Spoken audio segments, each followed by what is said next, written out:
प्रेम ब्रह्म दो एक है।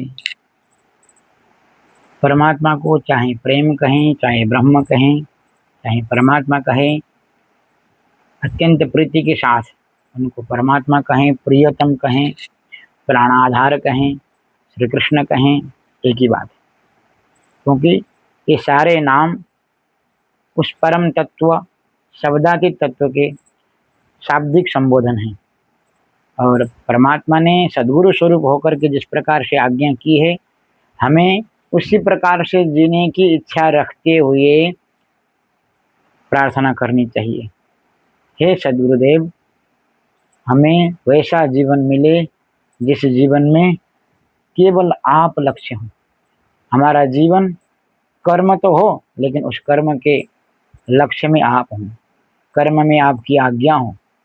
तो हमारे मनसा वाचा कर्मणा केवल आप लक्षित हों, तो जीवन ब्रजमय होता है।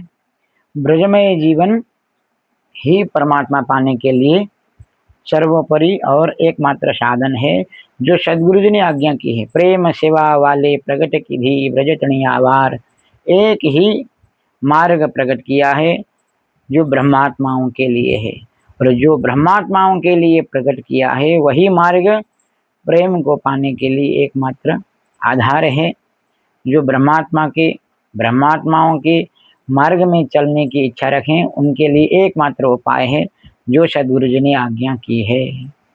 अपने हिसाब से चलने में परमात्मा की प्राप्ति नहीं होती। अपने हिसाब मतलब अहम की पुष्टि। यहाँ पर सद्गुरु के वचनों में चलना मतलब अहम की निवृत्ति, अहम से मुक्ति, लौकिक अस्तित्व से मुक्ति, परमात्मा की प्राप्ति, उनकी प्रेममयी भूमिका की प्राप्ति, माधुर्य स्वरूप की प्राप्ति, उनकी सेवा की प्राप्ति। यह सेवा, उनका नाम, उनको प्राप्त करने की इच्छा और परम धाम की इच्छा वैसे ही के हृदय में नहीं होता।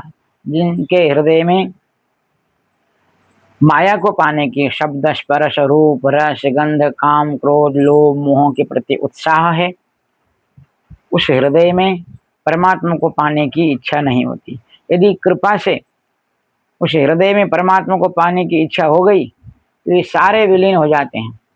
हमें अपने हृदय में दृष्टि करते रहना चाहिए।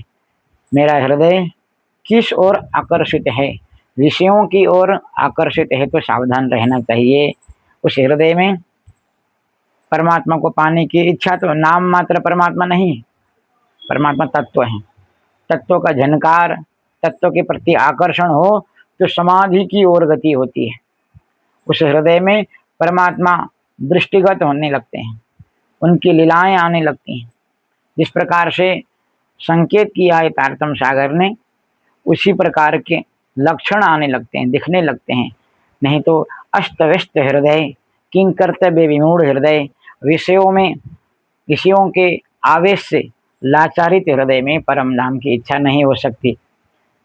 यदि परम धाम की इच्छा हो रही है तो वह इच्छा विषयों की इच्छा है। उस प्रकार के हृदय में यदि परम धाम की इच्छा हो रही है तो स्वर्ग की इच्छा और परम धाम की इच्छा में कोई फर्क नहीं, क्योंकि परम धाम कोई शब्द नहीं है, तत्व है। परमात्मा और परम धाम में कोई फर्क नहीं है, क्योंकि परम धाम के कण कण में परमात्मा व्यापक है और परमात्मा में अनंत परम धाम है। इसलिए हमें अच्छी तरह से समझना चाहिए, यदि परमात्मा की इच्छा हो रही है हृदय में तो हमारी गति विषयों से उदासीनता की ओर होगी। परमात्मा के नाम को रोम रोम में प्रकट करने की इच्छा होगी, दुख की इच्छा होगी कि चाहे कुछ भी हो, दुख आ जाए, लेकिन परमात्मा की प्रीति बढ़े, प्रेम की प्राप्ति हो। यदि हृदय दुख मांगने लगे, दुख के प्रति दुख मांगने की हिम्मत आ जाए तो समझ लेना परमात्मा कृपा कर रहे हैं। नहीं तो हम परमात्मा के प्रेम से उल्टी गति में जा रहे हैं, सही गति में नहीं जा रहे हैं। हमारे हृदय में लक्षण स्वयं को देखना, इसलिए आत्मा पहचाना, अपने आप को देखना होता है। सदगुरु जी की ऐसी आज्ञा है, पहले आप पहचानो। इसलिए हमें समझना चाहिए अच्छी तरह से कि प्राकृतिक हृदय में यदि परम धाम की भी इच्छा होती है, वह परम धाम की इच्छा नहीं है, वह स्वर्ग की इच्छा, जैसे भोगों की इच्छा से स्वर्ग की इच्छा होती है, अधिकतर अत्यधिक भोगों की इच्छा को पूर्ति करने के लिए स्वर्ग की कामना करते हैं। उसी प्रकार से परम धाम में सुखमय है ऐसा देख करके वैसे ही हृदय में लालसा पैदा हुई।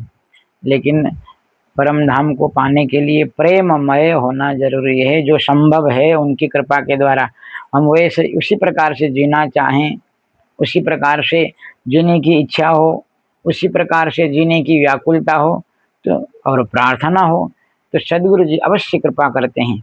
क्योंकि सदगुरु कौन है? सदगुरु मेरा श्याम जी अहिनिस चरणे रहूं। परमात्मा स्वयं सदगुरु बन करके आए हैं, क्योंकि परमात्मा को प्रकट करने वाला परमात्मा के अलावा कोई नहीं होता, वो स्वयं सदगुरु स्वरूप में प्रकट होते हैं। गुरुर साक्षात परम ब्रह्म तस्मै श्री सदगुरवे नमः। इसलिए हमें सावधान रहना चाहिए क्षण भंगुर जीवन में कि हमें इस जीवन से कहीं पश्चाताप न मिले, यह जीवन कृतार्थ हो जाए। इस प्रकार से हमें सावधान रहना चाहिए, यह जीवन परमात्मा को प्राप्त करके कृतार्थ हो जाए, हर पल सावधान रहना चाहिए। कृष्ण कन्हैया लाल की जय। प्रणाम।